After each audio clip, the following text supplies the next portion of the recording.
Shabbat Shalom. Welcome to the daily Torah reading. This Torah reading is done on Friday for the Sabbath day. So we are in chapter 34, so follow right along.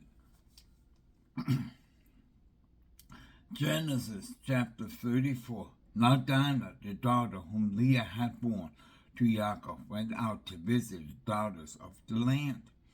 Shechem, son of Hamor, the Hivite, chief of the country, saw her and took her and lay with her by force, being strongly drawn to Dinah, daughter of Yaakov, and in love with the maiden.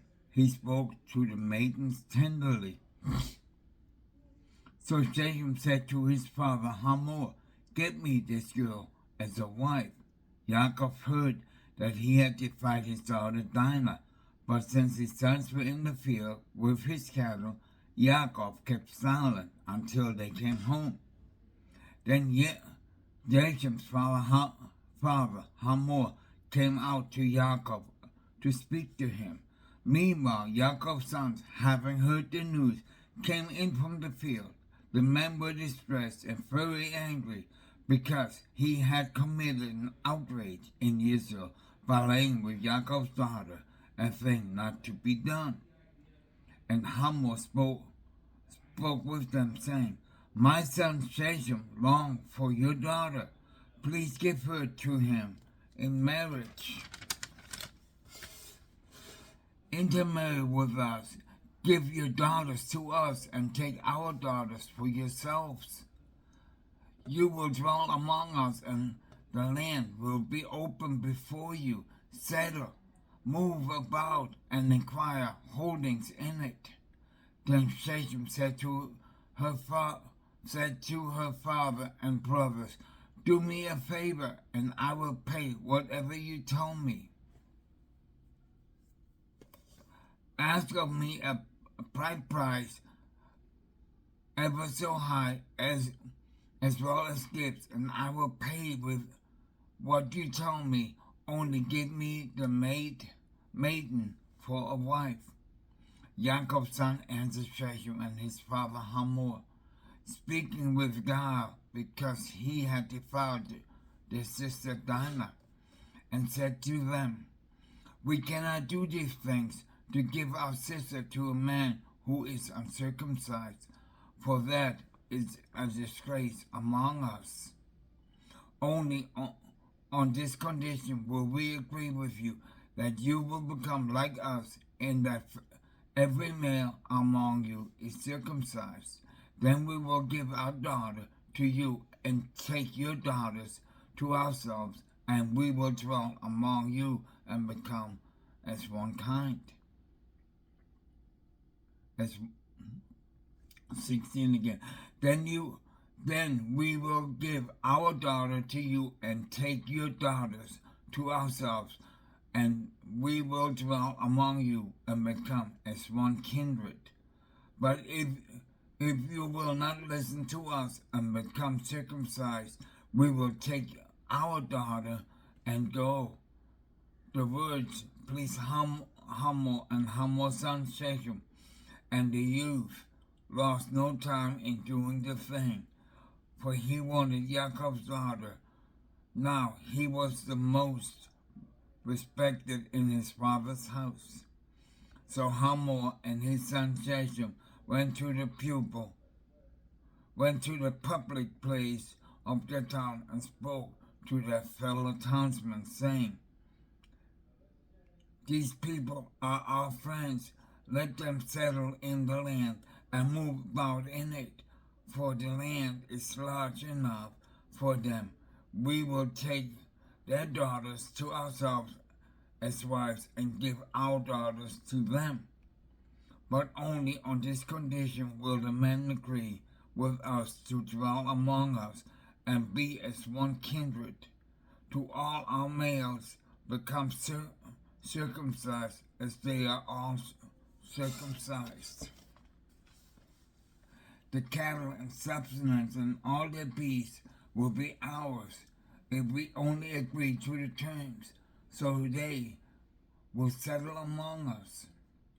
All who went out of the gate of this town heeded Hamor and his son Shechem, and all males, all those who went out of the gate of his town were circumcised. On the third day, when they were in pain, Shechem, Shimon, and Levi, two of Jacob's sons, brothers of Dinah, took each his sword, came upon the city unmolested, and slew all the males.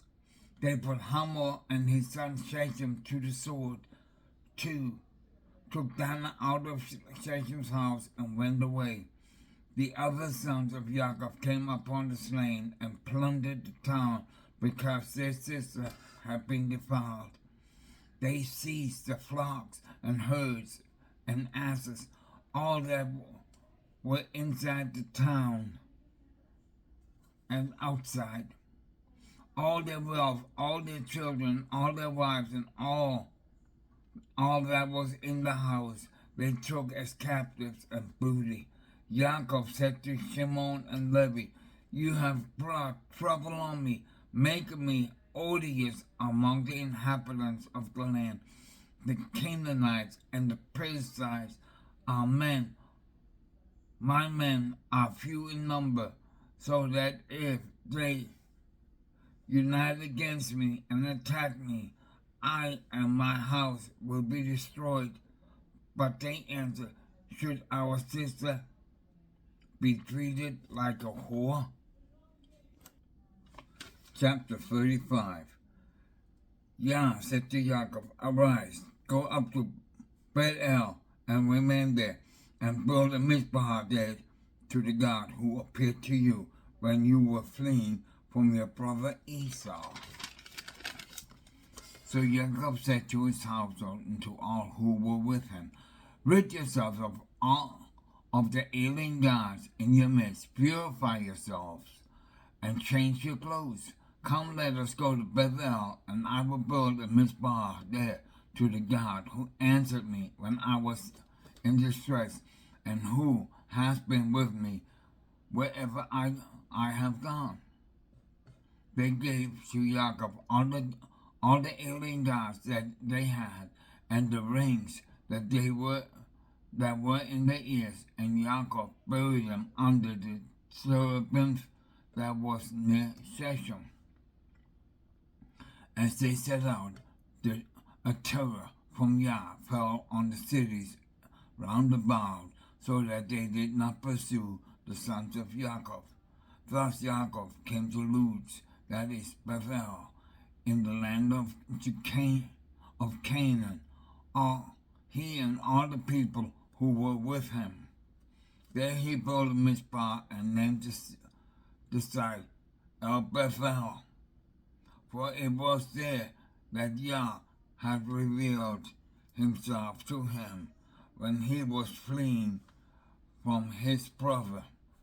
Deborah, Rivka's nurse, died and was buried under the oak below Bethel, so it was named Alon Bakuth.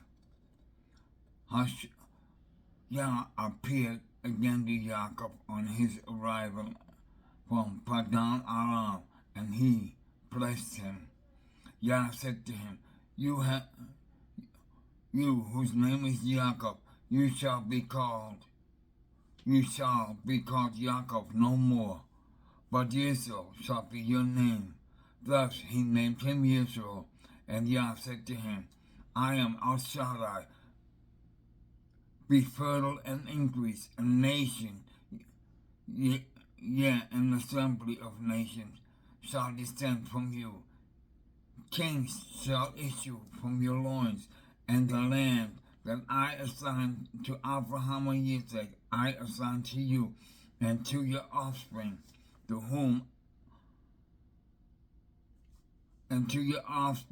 come will I assign the land. Yah parted from him at the spot where he had spoken to him. And Jacob set up a pillar at the side where he had spoken to him, excuse me, and the pillar of stone, and he offered a libation on it and poured out oil upon it. Jacob gave the side where Yah appeared, spoken to him, the name Bethel. By set out from Bethel, but when they were still some distance short of Ephrath, Rachel was in childbirth, and she had hard labor. When her labor was at the hardest, the midwives unto her, have no fear, for it is another boy for you. But as she breathed her last, for she was dying, she named him Ben-Oni, but his father called him Benjamin. Thus Rachel died. She was buried on the road to Ephrath near Bethlehem. Over her grave, Jacob set up a pillar. It is the pillar of Rachel's grave to this day. Israel journeyed on and pitched his tent beyond Migdal Elder, while Israel stayed in the land when Reuben went on and lay with Bilhah, his father's concubine, and Israel found out.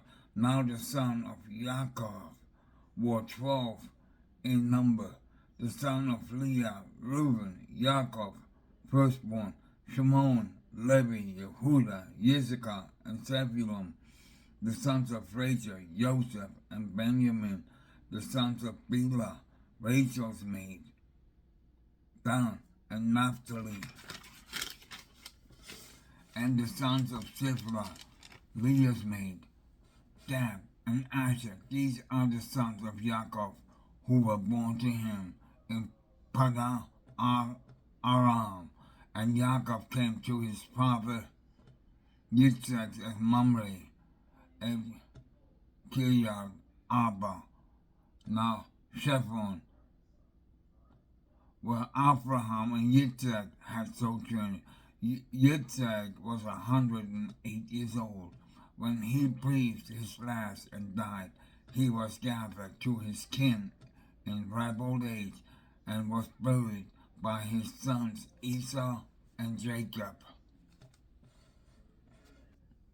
This concludes the daily Torah reading. May Yah grant you and bless you and keep you. May Yah shine his light upon your path and lead you into his truth and righteousness and fill you with his shalom. In Yeshua's name, amen.